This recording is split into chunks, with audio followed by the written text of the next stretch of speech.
আসসালামু আলাইকুম ওয়া রাহমাতুল্লাহি ওয়া বারাকাতুহু। আলহামদুলিল্লাহি রাব্বিল আলামিন ওয়াস সালাতু ওয়াস সালামু আলা আশরাফিল আমবিয়াই ওয়াল মুরসালিন ওয়া আলা আলিহি ওয়া আসহাবিহি আজমাইন, আম্মা বা'দ। কেমন আছো তোমরা? আশা করি অনেক ভালো আছো এবং সিএডিএম সাথে আছো। আমরা বরাবর নয় আজকেও কোরআন মাজিদের সূরা নিসার আরেকটি ক্লাস নিয়ে হাজির হয়েছি এবং এই ক্লাসে আমরা সূরা নিসার যে গুরুত্বপূর্ণ আয়াতসমূহ আছে, টপিক সমূহ আছে, সেগুলো নিয়ে আমরা ধারাবাহিকভাবে আলোচনা করবো ইনশাআল্লাহ। তো লেগে থাকো, ইনশাআল্লাহ দেখা হচ্ছে। এভাবে আমরা কিন্তু ধাপে ধাপে এগিয়ে যাব। আমাদের আজকের আলোচনা আমরা শুরু করব সূরা নিসার 58 নম্বর আয়াত থেকে। এই আয়াতে আল্লাহ তাআলা বিশেষ করে আমানতদারিতা রক্ষার জন্য আদেশ দিয়েছেন এবং বিশেষ করে আবার বলেছেন যদি কেউ বিচার কার্য পরিচালনা করে তাহলে সে যেন ন্যায়সঙ্গতভাবে এবং ইনসাফের সহিত বিচার পরিচালনা করে, সে ব্যাপারটা আমরা এখানে দেখতে পাই।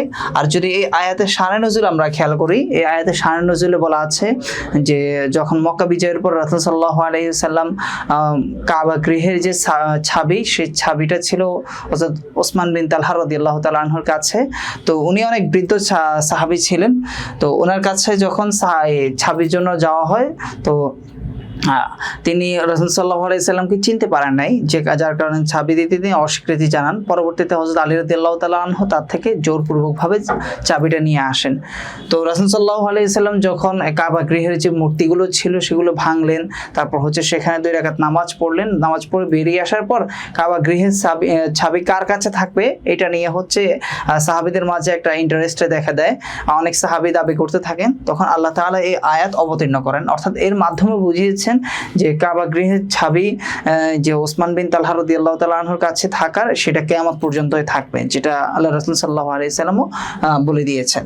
তো সেটাই আমরা এই 58 নম্বর আয়াতে দেখতে পাই। তো এখানে এই আমানতদারিতা রক্ষা এবং এর পাশাপাশি যে বিচার কার্য পরিচালনার ক্ষেত্রে যেন ইনসাফের বজায় রাখা হয়, সে ব্যাপারে আল্লাহ তাআলা নির্দেশ দিয়েছেন।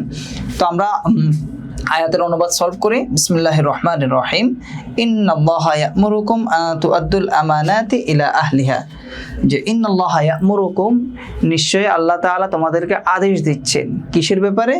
আন তুআদ্দুল আমানাত ইলা আহলিহা, যে আমানতের যে হকদার তার কাছে আমানত যথাযথভাবে পৌঁছে দিতে। আন তুআদ্দু, তোমরা আদায় করে দাও, আল আমানত ইলা আহলিহা, আমানতের হকদারের কাছে। তো আমরা পুরোটার অনুবাদ এভাবে করব। নিশ্চয়ই আল্লাহ তাআলা তোমাদেরকে আমানতদারের আমানত পৌঁছে দিতে আদেশ দিচ্ছেন, বা আমানতের হকদারের কাছে আমানত পৌঁছে দিতে আদেশ দিচ্ছেন। এরপরে আল্লাহ তাআলার আরেকটা দেখো, যে আবার এই যে অংশটা ইন্নাল্লাহা ইয়া'মুরুকুম, যে নিশ্চয় আল্লাহ তাআলা তোমাদেরকে আদেশ দিচ্ছেন আন তাহকুমু বিল আদল, ন্যায়সঙ্গতভাবে কি করতে? বিচার কার্য পরিচালনা করতে বা ফয়সালা করতে। তো এটা কখন? সেটা বলছে যে ইদা হাকামতুম বাইনান নাস, যখন তোমরা মানুষদের মাঝে কি করবে? ফয়সালা করবে। তো আল্লাহ তাআলা তোমাদেরকে আদেশ দিচ্ছেন যে তোমরা কি করো? আন তাহকুমু বিল আদল, এবং তোমরা ন্যায়সঙ্গতভাবে বিচার কার্য পরিচালনা করো। বা হতে পারে এটা যে এই অংশটার অর্থ সামনে নিয়ে আসবো আর এটা পরে আমরা অর্থ করব, যে আন তাহকুমু বিল আদল ইদা হাকামতুম বাইনান নাস, এবং যখন তোমরা মানুষদের মাঝে কি করবে? ফয়সালা করবে, বিচার কার্য পরিচালনা করবে। তো সেক্ষেত্রে আল্লাহ তাআলা তোমাদেরকে আদেশ দিচ্ছেন যে তোমরা ন্যায়সঙ্গতভাবে বিচার কার্য পরিচালনা করো। ঠিক আছে, আশা করি আয়াতের অনুবাদটা বুঝতে পেরেছ। আমরা এই পর্যন্ত আবার অনুবাদ করি, যে ইন্নাল্লাহা ইয়া'মুরুকুম, নিশ্চয় আল্লাহ তাআলা তোমাদেরকে আদেশ দিচ্ছেন আন তুআদ্দুল আমানাতি ইলা আহলিহা, আমানতের হকদারের কাছে তার আমানত পৌঁছে দিতে। তো আমরা পিছন থেকে অনুবাদ করি, যে নিশ্চয় আল্লাহ তাআলা আমানতের হকদারের কাছে তার আমানত পৌঁছে দিতে তোমাদেরকে আদেশ দিচ্ছেন। এরপর আবার বলছেন যে এবং যখন হাকামতুম, তোমরা ফয়সালা করবে, বাইনান নাস, মানুষদের মাঝে, এবং যখন তোমরা মানুষদের মাঝে ফয়সালা করবে, বিচার কার্য পরিচালনা করবে, তো ইন্নাল্লাহা ইয়া'মুরুকুম, আল্লাহ আদেশ দিচ্ছেন আন তাহকুমু বিল আদল, তোমরা কি করো? ন্যায়সঙ্গতভাবে সেই বিচার কার্য পরিচালনা করো। আচ্ছা, এরপর আল্লাহ বলেন যে ইন্নাল্লাহা নি'ম্মা ইয়া'iদুকুম বিহ, আল্লাহ তোমাদের সাথে বা আল্লাহ তোমাদেরকে কতই না উত্তম উপদেশ দিচ্ছেন, বা আল্লাহ তোমাদেরকে যে উপদেশ দিচ্ছেন তা কতই না উত্তম। ঠিক আছে না? এই যে আমানত পৌঁছে দেওয়া, তারপর হচ্ছে ন্যায় বিচার প্রতিষ্ঠা করা, এগুলো তো সুন্দর উপদেশ। এর মাধ্যমে সমাজ, তারপর হচ্ছে রাষ্ট্র সুশৃঙ্খল থাকে এবং পারস্পরিক সহযোগিতা এবং সহমর্মিতা বৃদ্ধি পায়। তো এটাই বলছেন যে ইন্নাল্লাহা নি'ম্মা ইয়া'iদুকুম বিহি, আর আল্লাহ তোমাদেরকে যে উপদেশ দিচ্ছেন তা কতই না উত্তম। বা অর্থটা আরেকভাবে করতে পারো যে আল্লাহ তাআলার উপদেশ, আল্লাহ তাআলা তোমাদেরকে কতই না সুন্দর উপদেশ দিচ্ছেন, অর্থাৎ নি'ম্মা মা ইয়া'iদুকুম বিহি আর কি। তো এটাকে একসাথে নি'ম্মা ইয়া'iদুকুম বিহি হয়ে গেছে। এরপর বলছে যে ইন্নাল্লাহা কানা সামিআন বাসীরা, আর নিশ্চয় আল্লাহ তাআলা তোমাদের ব্যাপারে, বা নিশ্চয় আল্লাহ তাআলা হচ্ছেন সামিআ সর্বশ্রোতা, আর বাসীরা সর্বদ্রষ্টা। অর্থাৎ তোমরা ন্যায় বিচার করছো কিনা, বা আমানতের যে আমানতদারিতে তোমরা রক্ষা করছো কিনা, আমানতের হকদারের কাছে আমানত পৌঁছে দিচ্ছে কিনা, এই ব্যাপারে আল্লাহ তাআলা কি করছেন, সবই শুনছেন, সবই দেখছেন। সেই কথা আল্লাহ তাআলা বলেছেন। কেমন? তো আমরা পুরোটার অনুবাদ আরেকবার দেখি। ইন্নাল্লাহা ইয়া'মুরুকুম আন তুআদ্দুল আমানাতি ইলা আহলিহা, নিশ্চয় আল্লাহ তাআলা তোমাদেরকে আদেশ দিচ্ছেন যে তোমরা আমানতের হকদারের কাছে আমানত পৌঁছে দাও। ওয়া ইযা হাকামতুম বাইনান নাস, এবং যখন তোমরা মানুষের মাঝে ফয়সালা করো, তো এবং আল্লাহ তোমাদেরকে আদেশ দিচ্ছেন তোমরা ন্যায়সঙ্গত ভাবে বা হচ্ছে ইনসাফের সহিত তোমরা ফয়সালা করো। এরপরে দেখো, অর্থাৎ ফয়সালা করতে আল্লাহ আদেশ দিচ্ছেন এইভাবে আর কি। ইন্নাল্লাহা নি'ম্মা ইয়া'iদুকুম বিহি, আর আল্লাহর উপদেশ কতই না উত্তম, বা আল্লাহ তোমাদেরকে যে উপদেশ দিচ্ছেন তা কতই না উত্তম। ইন্নাল্লাহা কানা সামিআন বাসীরা, নিশ্চয় আল্লাহ তাআলা হচ্ছেন সর্বশ্রোতা এবং সর্বদ্রষ্টা। আশা করি 58 নম্বর আয়াতের অনুবাদ তোমরা বুঝতে পেরেছো এবং কোনো কিছু অস্পষ্ট নেই। এখন আমরা 59 নম্বর আয়াতের অনুবাদ দেখবো ইনশাআল্লাহ।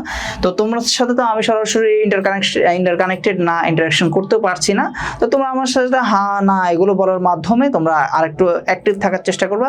এর মাধ্যমে হচ্ছে তোমাদের মনোযোগ এই পড়াতে থাকবে, তো সেটা তোমরা বলবা। কেমন?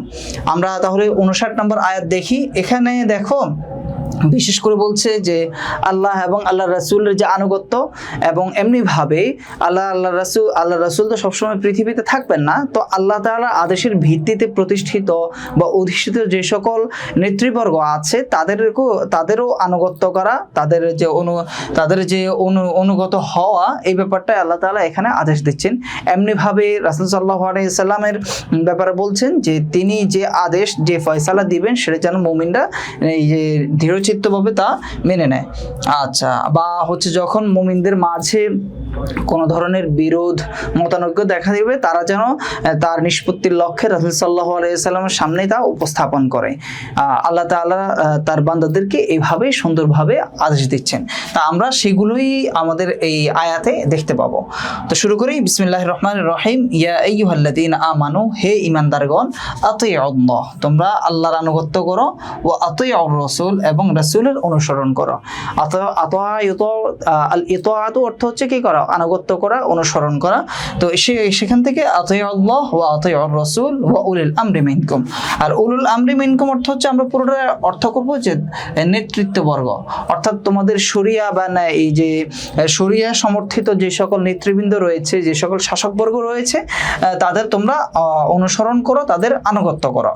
আমরা দেখি অনুবাদটা। ইয়া আইয়ুহাল্লাযীনা আমানু, হে ঈমানদারগণ, আতিউল্লাহ ওয়া আতিউর রাসূল ওয়া উলিল আমরি মিনকুম, যে তোমরা আল্লাহর আনুগত্য করো এবং আল্লাহর রাসূলের অনুসরণ করো, এবং তোমাদের মাঝে যে নেতৃবর্গ রয়েছে তাদেরও। অর্থাৎ আমরা অনুবাদটা এভাবে করতে পারি, এবং অনুসরণ করো বা আনুগত্য করো তোমাদের নেতৃত্ববর্গেরও। এরপরে আল্লাহ তাআলা একটা কন্ডিশন বলে দিচ্ছেন, যে বা সলিউশন দিয়ে দিচ্ছেন, যখন তোমাদের মাঝে পারস্পরিক যে মতানৈক্য রয়েছে সেটা যদি দেখা দেয়, বিরোধ দেখা দেয়, তাহলে কি করবা। তো সেটাই বলছে, ফাইন তানাজাতুম ফি শাইইন, যদি তোমাদের মাঝে কোনো বিষয়ে বিরোধ পরিলক্ষিত হয়, ফাইন তানাজাতুম, যদি তোমরা কি করো, মতানৈক্য করো, ফি শাইইন, কোনো বিষয়ে। তো ফাইন তানাজাতুম ফি শাইইন, যদি তোমাদের মাঝে কোনো বিষয়ে মতবিরোধ পরিলক্ষিত হয়, মত পার্থক্য দেখা দেয়, তো ফারুদ্দুহু ইলাল্লাহি ওয়ার রাসূল, তো তাহলে তোমরা তা কি করো, ফারুদ্দুহ, তা উপস্থাপন করো ইলাল্লাহ, আল্লাহর কাছে, ওয়ার রাসূল, তথা আল্লাহর রাসূলের কাছে। আল্লাহর কাছে বলতে আল্লাহর যে বিধান তথা কোরআন আছে, কোরআনের সলিউশনের কাছে, অথবা আল্লাহর রাসূল যে বিদ্যমান আছেন তার কাছে, অথবা তার যে বাণী হাদিস বা তার যে সুন্নাহ, সেই সুন্নাহর কাছে। সে কথা আল্লাহ তাআলা বলেছেন যে ফাইন তানাজাতুম ফি শাইইন, যদি কোনো বিষয়ে তোমাদের মাঝে মতানৈক্য দেখা দেয়, তো ফারুদ্দুহু ইলাল্লাহি ওয়ার রাসূল, তাহলে তোমরা সেটি আল্লাহ এবং তার রাসূলের কাছে ন্যস্ত করো, উপস্থাপন করো। এরপর বলছে যে ইন কুনতুম তুমিনুনা বিল্লাহি ওয়াল ইয়াউমিল আখির। তাহলে এই যে দেখো এখানে একটা বড় একটা কথা বলেছেন যে এই যে বৈশিষ্ট্যটা, যে পারস্পরিক মতানৈক্য, তারপর হচ্ছে যে নিজেদের মাঝে যে মত পার্থক্য, এটা হলে যেন আল্লাহ রাসূলের সামনে উপস্থাপন করে, এটা কাদের বৈশিষ্ট্য? বলছে এটা হচ্ছে যারা আল্লাহ এবং কিয়ামতের দিবস বা পরকালে যারা বিশ্বাস করে, এটা হচ্ছে তাদের বৈশিষ্ট্য। অতএব যদি কেউ এরকম না করে তথা আল্লাহর দেওয়া যে সলিউশন, আল্লাহ রাসূলের দেওয়া যে সমাধান বা যে ফয়সালা তা যদি মেনে না নেয়, অথবা আল্লাহ রাসূলের ফয়সালার সামনে তার যে মতানৈক্য পার্থক্যকে উপস্থাপন না করে, অর্থাৎ কোরআন সুন্নাহ থেকে যদি সে তার সলিউশন গ্রহণ না করে, তাহলে সে কি হয় না, যে বলছে যে মুমিনও থাকে না এবং সে পরকালেও বিশ্বাস করে না। তার মাঝে আমরা দেখতে পেলাম যে এখানে একটা বড় একটা তৈরি হয়েছে যে এই যে শরিয়া থেকে সমাধান গ্রহণ করা, এটা হচ্ছে একজন মুমিনের বৈশিষ্ট্য। অতএব কেউ যদি শরিয়ার সমাধান গ্রহণ না করে তাহলে সে মুমিন থাকে না। এই কথাই আমরা এখানে দেখতে পাই যে এখানে বলেছে ইন কুনতুম, যদি তোমরা তুমিনুনা বিল্লাহ, আল্লাহর প্রতি, এবং ওয়াল ইয়াউমিল আখির, এবং পরকালের দিবসের প্রতি যদি তোমরা ঈমান এনে থাকো, তাহলে তোমরা এটাই করবে, অর্থাৎ তোমাদের কাজ এটাই। হ্যাঁ, ঠিক আছে। তাহলে অনুবাদ এখান থেকে দেখো, ফাইন তানাজাতুম ফি শাইইন, যদি তোমরা কোনো বিষয়ে মতবিরোধ বা হচ্ছে মত পার্থক্য তৈরি হয়, ফারদুহু ইলাল্লাহি ওয়ার রাসূল, তাহলে তোমরা তা আল্লাহ এবং তার রাসূলের সামনে উপস্থাপন করো।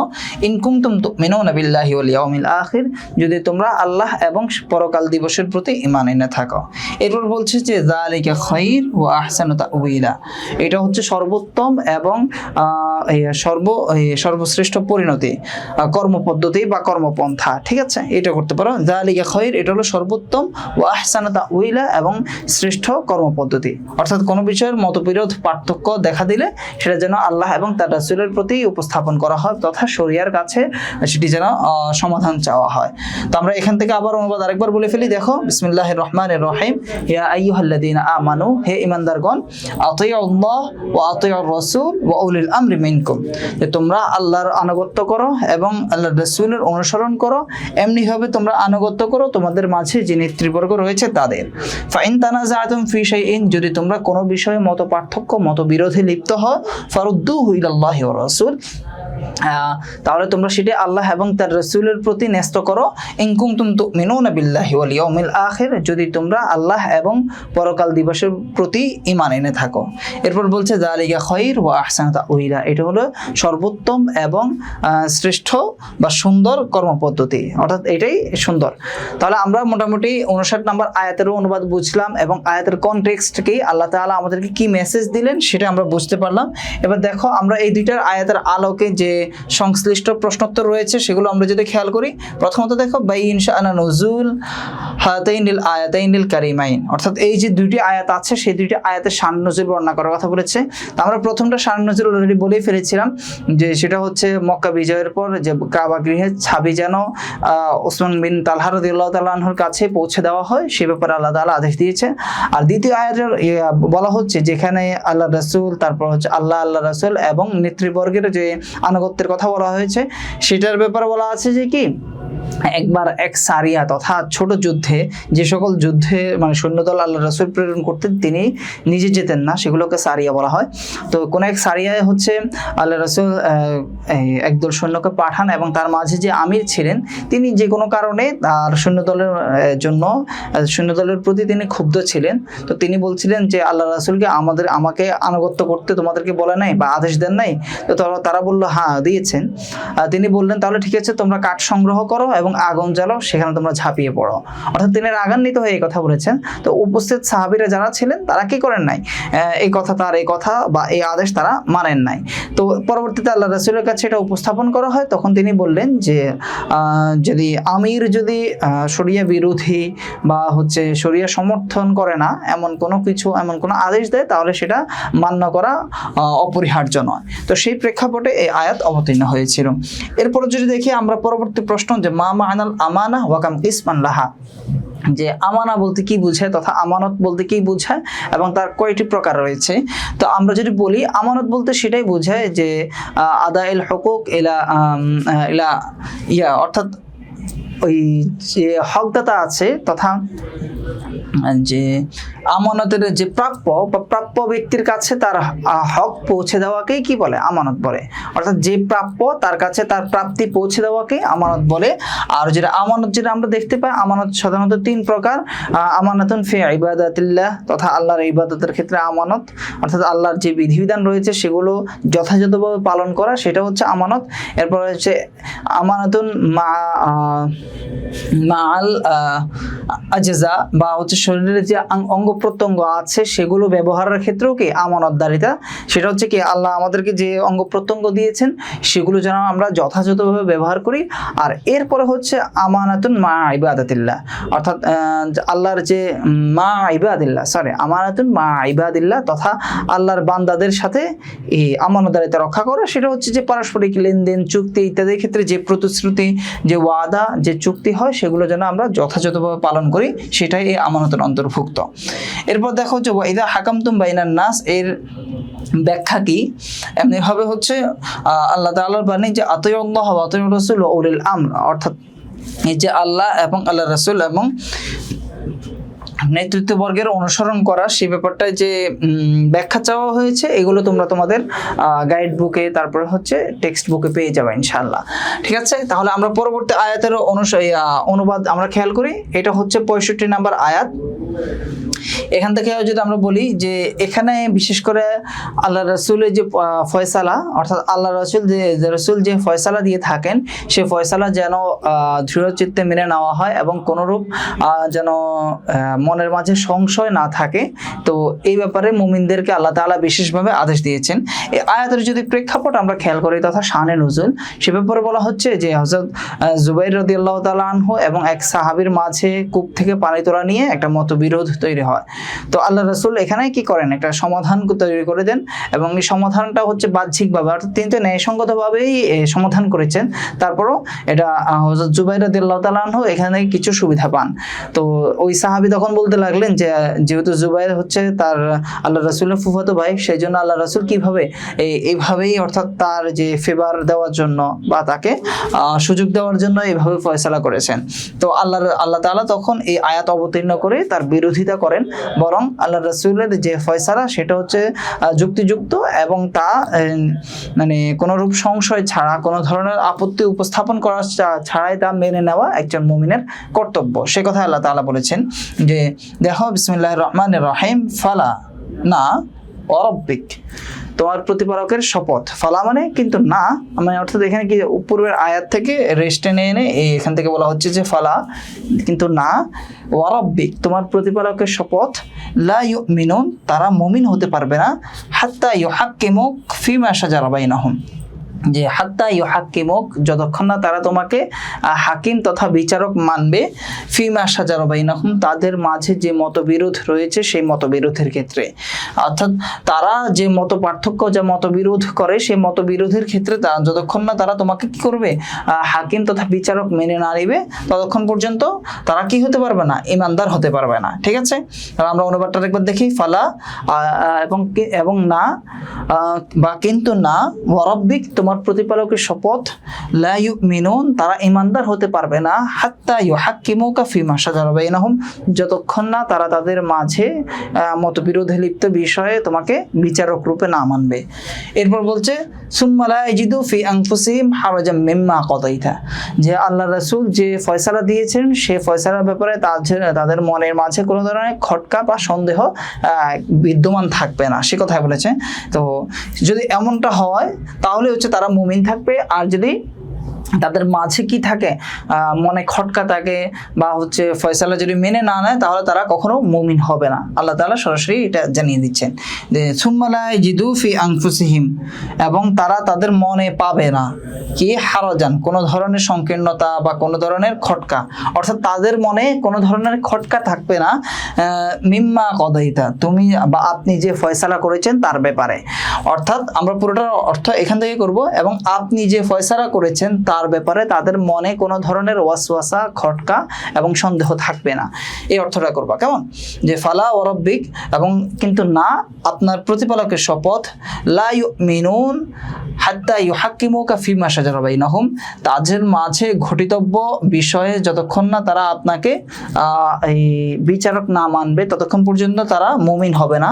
এমনি হবে ততক্ষণ পর্যন্ত তারা মুমিন হবে না কি সুম্মা লা ইয়াজিদু ফি আনফুসিহিম হারাজাম মিম্মা কাদাইত, অতঃপর আপনি যে ফয়সালা করেছেন সেই ব্যাপারে তাদের মনে কোনো ধরনের খটকা, সন্দেহ, অস্পষ্টতা থাকবে না।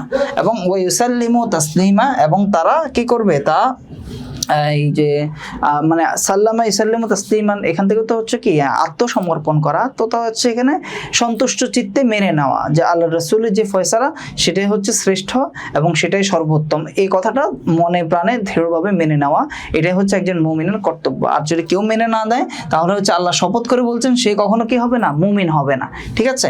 এবং ওয়া ইউসাল্লিমু তাসলিমা, এবং তারা তা দৃঢ় চিত্তে মেনে নেয় বা সন্তুষ্ট চিত্তে মেনে নেয়, ঠিক আছে?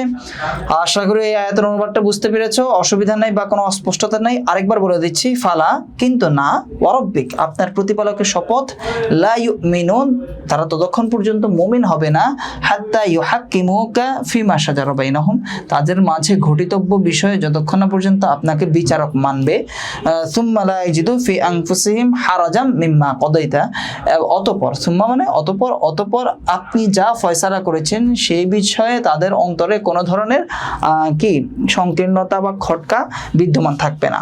এবং ওয়া ইউসাল্লিমু তাসলিমা, এবং তারা তা সন্তুষ্ট চিত্তে গ্রহণ করে নেবে। আচ্ছা, তাহলে হচ্ছে তারা মুমিন, অন্যথায় তারা মুমিন হবে না। এরপরে দেখো যে আল্লাহ তাআলা এবার বলেছেন যে সেই সকল ব্যক্তিদের ব্যাপারে যারা হচ্ছে আল্লাহ রাসূলের ফয়সালা মানে না, অর্থাৎ বাহ্যিকভাবে তারা যদি মুমিন ভাব নিয়ে থাকে, কিন্তু যদি আল্লাহ কোনো কঠোর ফয়সালা দিতেন, সেই কঠোর ফয়সালার যে এখানে দুইটা বিধান, অর্থাৎ পূর্ববর্তী উম্মতের সাথেও এমনটাই ঘটেছিল, এরকম যদি এই উম্মতের সাথেও যদি এরকম কোনো কঠোর বিধান দিত তাহলে তারা সেগুলো মানতো না। এই ব্যাপারটা আল্লাহ তাআলা বলেন যে দেখো, ওয়ালাউ, এবং যদি আন্না কাতাবনা আলাইহিম, যে আমি তাদের প্রতি অবধারিত করতাম, আবশ্যক করতাম যে আনে কতুলু আনফুসাকুম, তোমরা নিজেদেরকে তথা নিজেদের আত্মীয় স্বজনদেরকে হত্যা করো, আও ইখরুজু মিন দিয়ারিকুম, অথবা তোমরা তোমাদের ঘর বাড়ি ছেড়ে বেরিয়ে যাও। তো বলছে মা ফাআলুহু ইল্লা কালিলুম মিনহুম, তো তাহলে তাদের কি খুব কমই সেটি করতো। এখান দ্বারা হচ্ছে কি প্রথমত মুহাজিরদেরকে উদ্দেশ্য করা হচ্ছে, যে মুহাজির সাহাবীরা যারা নিজে বদর যুদ্ধে, উহুদ যুদ্ধে, অর্থাৎ কুরাইশদের সাথে যতগুলো যুদ্ধ হয়েছিল সে সকল যুদ্ধে তারা তাদের নিজেদের আত্মীয় স্বজনের সাথেই কিন্তু যুদ্ধ করেছিল, অর্থাৎ বাপ ছেলের বিরুদ্ধে, তারপর হচ্ছে ছেলে বাপের বিরুদ্ধে, এই ধরনের কিছু চিত্র আমরা দেখতে পাই বদর যুদ্ধে, উহুদ যুদ্ধে। তো সেই ব্যাপারগুলোই বলছে যে যদি এভাবে যদি এখানে আমরা দেখতে পাই যে আনসারি সাহাবী কি করেছিল, মতবিরোধ করছিল, তো সে সকল আনসারি সাহাবী সহ অনেকের ব্যাপারে তখনও বলছিলেন যে আল্লাহ যদি এইভাবে বিধান দিত যে তোমরা তোমাদের আত্মীয় স্বজনের বিরুদ্ধে অস্ত্র ধারণ করো এবং তোমরা তোমাদের ঘর বাড়ি ছেড়ে বেরিয়ে যাও, যেমনটা মুহাজিররা করেছিল, তারা তাদের ঘর বাড়ি, ব্যবসা বাণিজ্য, যত ধরনের স্থাবর সম্পত্তি আছে সেগুলো তারা ফেলে রেখে তারা মদিনায় হিজরত করেছিল। এটা যদি এই যে মুহাজিরদের ক্ষেত্রেও যদি বলা হতো, তো বলছে যে মা ফাআলুহু ইল্লা কালিলুম মিনহুম, তাদের খুব কম সংখ্যকই সেটা কি করতো, গ্রহণ করে নিত। এর দ্বারা ছোট করার উদ্দেশ্য না, বরং হচ্ছে মুহাজিরদের মাঝেও অনেকেরও তখন কি ঈমান পরিপক্ত হয় নাই, সেই ব্যাপারটা এখানে ফুটে উঠেছে। আমরা তাহলে দেখি, ওয়ালাউ আন্না কাতাবনা আলাইহিম, যদি আমি তাদের প্রতি অবধারিত করতাম বা তাদেরকে আদেশ দিতাম যে ও কতলু আনফুসাকুম, তোমরা তোমাদেরকে তথা তোমাদের আত্মীয় স্বজনের বিরুদ্ধে যুদ্ধ করো বা হত্যা করো, আও ইখরুজু মিন দিয়ারিকুম, অথবা তোমরা তোমাদের ঘর থেকে বেরিয়ে যাও। তো বলছে মা ফাআলুহু ইল্লা কালিলুম মিনহুম, যে তাদের খুব কম সংখ্যকই সেটা করতো, অর্থাৎ তাদের কম সংখ্যকই সেটা মেনে নিত। ওয়ালাউ আন্নাহুম ফাআলু মা ইউআদুনা বিহি লাকানা খায়রাল লাহুম, এরপরে বলছে যে তাদেরকে যে নসিহত দেওয়া করা হচ্ছে তারা যদি সেটা মেনে নিত তাহলে সেটা কতই না উত্তম হতো, ভালো হতো। সে কথা বলছে যে ওয়ালাউ আন্নাহুম ফাআলু মা ইউআযুনা বিহি, অর্থাৎ মা ইউআযুনা বিহি অর্থ হচ্ছে যা তাদেরকে যে উপদেশ দেওয়া হয় যদি তারা তা করতো, ওয়ালা অর্থ যদি, আন্নাহুম ফাআলু তারা করতো, যদি তাদেরকে যে উপদেশ দেওয়া হয় যদি তারা তা করতো তথা সেই উপদেশ পালন করতো তো লাকানা খায়রাল লাহুম, সেটি অবশ্যই তাদের জন্য কি হতো। দেখো তো বলছি যে লাকানা খায়রাল লাহুম, সেটি হবে তোমাদের জন্য কল্যাণকর, ও আশাদ্দা তাসবিতা এবং ঈমান সুদৃঢ়কারক। আচ্ছা, তাহলে আমরা পুরোটার অনুবাদ আরেকবার দেখি। ওয়ালাউ আন্না কাতাবনা আলাইহিম, যদি আমি যে তাদের জন্য এই আদেশ দিতাম যে উকতুলু আনফুসাকুম, তোমরা তোমাদেরকে হত্যা করো তথা তোমাদের আত্মীয় স্বজনের বিরুদ্ধে যুদ্ধ করো বা তাদেরকে হত্যা করো, আও উখরুজু মিন দিয়ারিকুম, অথবা তোমরা তোমাদের ঘর থেকে বেরিয়ে যাও, তো মা ফাআলুহু ইল্লা কালিলুম মিনহুম, তাদের মাঝে খুব কম সংখ্যকই তা করতো। ওয়ালাউ আন্নাহুম ফাআলু মা ইউআযুনা বিহি, যে তাদেরকে যে উপদেশ দেওয়া হয় যদি তারা যথাযথভাবে আদায় করতো তো লাকানা খায়রাল লাহুম, এটি হতো তাদের জন্য কল্যাণকর, ও আশাদ্দা তাসবিতা এবং ঈমান সুদৃঢ়কারী। আচ্ছা, এরপর দেখো আমরা আরো ছোট ছোট দুটি আয়াত দেখবো, যে ওয়াইদান লাআতাইনাহুম মিন লাদুন্না আজরান আযীমা ওয়া লাহাদাইনাহুম সিরাতাম মুস্তাকিমা। এটা হচ্ছে 67 এবং 68 নম্বর আয়াত। আমরা অনুবাদ খেয়াল করি, ওয়াইদান এবং এইদান, তাহলে লাআতাইনাহুম যদি তারা করতো আর কি, যে আল্লাহ যে আদেশ দিচ্ছে সে আদেশ যদি তারা পালন করতো, তো সে কথা বলছে ওয়াইদান, তাহলে লাআতাইনাহুম মিন লাদুন্না, আমি আমার পক্ষ থেকে, মিন লাদুন্না ওটা হচ্ছে আমার পক্ষ থেকে, লাআতাইনাহুম অবশ্যই তাদেরকে প্রদান করতাম, আজরান আযীমা মহা প্রতিদান, যে ওয়াইদান তাহলে লাআতাইনাহুম মিন লাদুন্না আজরান আযীমা, আমি আমার পক্ষ থেকে তাদেরকে বড় পুরস্কার বা মহা প্রতিদান দিতাম বা মহা প্রতিদান প্রদান করতাম।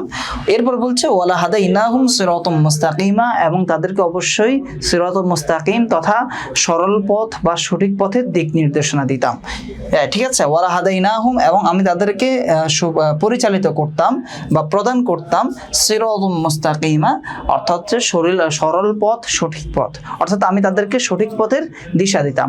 এ কথায় তো আমরা এইভাবে অনুবাদ করতে পারি। তো পুরোটার অনুবাদ আরেকবার দেখো, ওয়াইদান এবং তাহলে, অর্থাৎ তাদেরকে যে উপদেশ দেওয়া হচ্ছে যদি তারা তা করে তো লাআতাইনাহুম মিন লাদুন্না, আমি আমার পক্ষ থেকে তাদেরকে প্রদান করতাম আজরান আযীমা মহা প্রতিদান, ওয়া লাহাদাইনাহুম সিরাতাম মুস্তাকিমা, এবং তাদেরকে সরল পথের দিশা দিতাম বা সঠিক পথের পথ প্রদর্শন করতাম।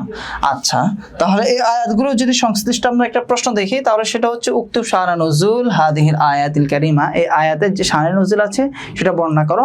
তো আমরা শাআনে নুজুলটা অলরেডি বলেই ফেলেছি, সেটা হচ্ছে হযরত জুবাইর রাদিয়াল্লাহু তাআলা আনহু এবং একজন আনসারী সাহাবীর মাঝে কূপের পানি দেওয়া, জমিনের মাঝে পানি দেওয়া নিয়ে যে বিরোধ তৈরি হয়, সে ব্যাপারে আল্লাহ রাসূল যে ফয়সালা দিয়েছিলেন সে ফয়সালা আনসারী সাহাবী তার মনোপুত হয়নি, তিনি এইভাবে বলতে লাগলেন যে আল্লাহ রাসূলের ফুফাতো ভাই হওয়া বিধায় আল্লাহ রাসূল তার পক্ষে কি করেছিলেন, ফয়সালা দিয়েছিলেন। তো অতঃপর আল্লাহ তাআলা এই আয়াতগুলো অবতীর্ণ করেন। আচ্ছা, এই ছিল সেই আয়াতগুলো। আমরা এবার হচ্ছে 71, 72 থেকে আরো কিছু আয়াত আমরা এখানে দেখব।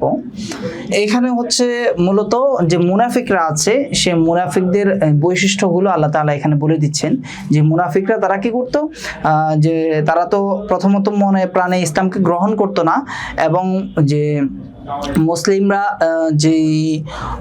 যদি তারা বিজয় লাভ করতো তাহলে তারা আফসোস করতো, আর যদি মুসলিমরা যদি কোনো ধরনের ক্ষয়ক্ষতিতে লিপ্ত হতো বা ক্ষয়ক্ষতির সম্মুখীন হতো তখন তারা বলতো যে হ্যাঁ আচ্ছা আমাদেরকে আল্লাহ বাঁচাইছেন, আমরা তাদের সাথে ছিলাম না।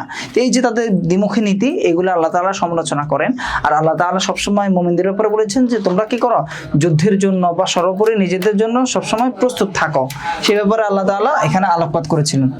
আচ্ছা, তাহলে আমরা দেখি বিসমিল্লাহির রহমানির রহিম, ইয়া আইয়ুহাল্লাযীনা আমানু, হে ঈমানদারগণ, খুযু হিযরাকুম, তোমরা কি করো, তোমাদের প্রস্তুতি তোমরা গ্রহণ করো। খুযু হিযরাকুম, তোমরা তোমাদের নিরাপত্তার জন্য তোমাদের যথোপযুক্ত যে প্রিপারেশন তোমরা সেটি নিয়ে রাখো। ঠিক আছে, তাই এরপর বলছে যে আত্মরক্ষার প্রস্তুতি তোমরা নাও। এরপর বলছে ফানফিরু সুবাতা আও ইনফিরু জামিয়া, অতঃপর তোমরা হয়তো বিভিন্ন উপদলে অর্থাৎ দুইজন দুইজন, চারজন চারজন করে যুদ্ধের জন্য বেরিয়ে যাও, অথবা হচ্ছে বড় দল হয়ে একসাথে হয়ে তোমরা বেরিয়ে পড়ো। অর্থাৎ এখানে আল্লাহর পথে সংগ্রাম, জিহাদের প্রতি আল্লাহ তাআলা উদ্বুদ্ধ করেছেন এবং সর্ব অবস্থায় একজন মুমিন যেন কি থাকে, সেজন্য প্রস্তুত থাকে, সে ব্যাপারে আল্লাহ তাআলা আদেশ দিচ্ছেন। আমরা দেখি, ইয়া আইয়ুহাল্লাযীনা আমানু, হে ঈমানদারগণ, খুযু হিযরাকুম, তোমরা তোমাদের আত্মরক্ষার প্রস্তুতি গ্রহণ করো, ফানফিরু সুবাতান আও ইনফিরু জামিআ, অথবা তোমরা উপদলে অর্থাৎ ছোট ছোট দল যেটাকে উপদল বলে, অথবা তোমরা উপদলে কিংবা বড় বা হচ্ছে সামগ্রিক দলে একটা তোমরা বেরিয়ে পড়ো। এরপর বলছে ওয়া ইন্না মিনকুম লামান লা ইউবাত্তিআন, যে তোমাদের মাঝে, ওয়া ইন্না মিনকুম, তোমাদের মাঝে এমন অনেকে আছে, লামান লা ইউবাত্তিআন, যারা অবশ্যই পিছিয়ে থাকবে। অর্থাৎ তারা ওই যে মুনাফিকদের ব্যাপারে আল্লাহ তাআলা বলছেন যে ওয়া ইন্না মিনকুম, তোমাদের মাঝে অনেকেই আছে, লামান লা ইউবাত্তিআন, যারা অবশ্যই পিছিয়ে থাকবে, নিজেদেরকে পিছিয়ে রাখবে। এরপরে দেখো যে তাদের পিছিয়ে রাখার পর অর্থাৎ তারা যুদ্ধে অংশগ্রহণ করবে না, বরং বিভিন্ন অজুহাতে তারা থেকে যাবে। এরপরে এই থাকার পর তাদের দুইটা বৈশিষ্ট্যের কথা আল্লাহ তাআলা বলেছেন। দ্বিমুখী নীতির যে একটা চিত্র সেটা আল্লাহ তাআলা ফুটিয়ে তুলেছেন যে ফাইন আসাবাতকুম মুসিবাতুন, যদি তোমাদেরকে অর্থাৎ মুসলিমদেরকে কোনো ধরনের বিপদ আপদ আচ্ছন্ন করে, অর্থাৎ বিপদ আপদ এসে পতিত হয়, তো বলছে যে তখন তারা বলে থাকে কদ আনআমাল্লাহু আলাইহি, আল্লাহ আমার প্রতি অনুগ্রহ করেছেন যে ইসলাম আকুম মাহুম শাহিদা, আমি তাদের সাথে ছিলাম না, অর্থাৎ আমি যদি তাদের সাথে থাকতাম তাহলে আমিও সেই বিপদের সম্মুখীন হতাম। অর্থাৎ এর মাধ্যমে এই যে একাতে হচ্ছে তারা আল্লাহর আদেশ মানছেই না, এরপরে তারা এইভাবে জাস্টিফাই করছে যে নিজেদের কাজকে, যে এটা তো আল্লাহর পক্ষ থেকে বিপদ, আমরা তার সাথে থাকি নাই বিধায় ভালো হয়েছে যে আমরা এই বিপদের মুখোমুখি হই নাই। তো সে কথাই আল্লাহ তাআলা বলছেন। দেখো আমরা অনুবাদটা খেয়াল করি, ওয়া ইন্না মিনকুম, এবং তোমাদের মাঝে এমন অনেকেই আছে, লামান লা ইউবাত্তিআন, যারা অবশ্যই পিছিয়ে থাকবে, ফাইন আসাবাতকুম মুসিবাতুন, যদি তোমাদেরকে কোনো ধরনের বিপদ আপদ আচ্ছন্ন করে বা বিপদ আপদ এসে উপনীত হয়, তো তখন তারা বলে বা সে বলে কদ আনআমাল্লাহু আলাই, আল্লাহ আমার উপর অনুগ্রহ করেছেন। আনআমা অর্থ কি করা? অনুগ্রহ করা।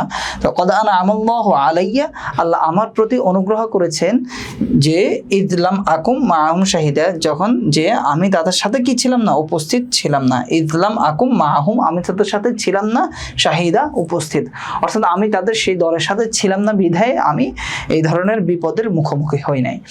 আচ্ছা, এর পরবর্তী আয়াতে দেখো যে আরেকটা, ওয়ালা ইন আসাবাকুম ফাদলুম মিনাল্লাহ লা ইয়াকুলান্না কাআল্লাম তাকুম বাইনাকুম ওয়া বাইনাহুম মাওয়াদ্দাতুন ইয়া লাইতানি কুনতু মাআহুম ফাফুজা ফাওজান আযীমা।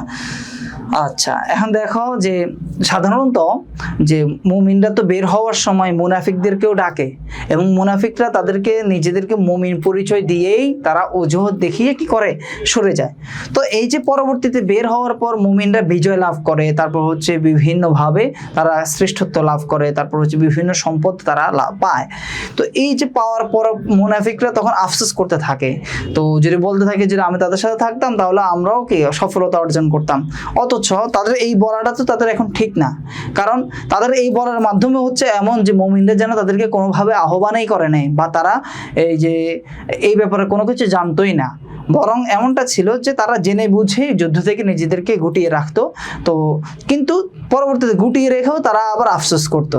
তো এটা তো হচ্ছে সম্পূর্ণ দ্বিমুখী নীতি, সে কথা আল্লাহ তাআলা এখানে বলে দিয়েছেন। দেখো, ওয়ালা ইন আসাবাকুম ফাদলুম মিনাল্লাহ, যদি তোমরা আল্লাহর পক্ষ থেকে কোনো ধরনের অনুগ্রহ প্রাপ্ত হতে, ওয়ালা ইন, এবং যদি আসাবাকুম তোমাদেরকে আচ্ছন্ন করতো, ফাদলুম মিনাল্লাহ আল্লাহর পক্ষ থেকে কোনো ধরনের অনুগ্রহ, তো আচ্ছন্ন করা মানে পাওয়া, যদি তোমরা আল্লাহর পক্ষ থেকে কোনো ধরনের অনুগ্রহ প্রাপ্ত হতে, তো লা ইয়াকুলান্না, তখন তারা অবশ্যই বলতো, কি বলতো, ইয়া লাইতানি কুনতু মাআহুম ফাফুজা ফাওজান আযীমা, হায় আমার ধ্বংস, কুনতু মাআহুম, যদি আমি তাদের সাথে থাকতাম, ফাফুজা ফাওজান আযীমা, আমি মহাবিজয় বা মহা সাফল্য অর্জন করতাম।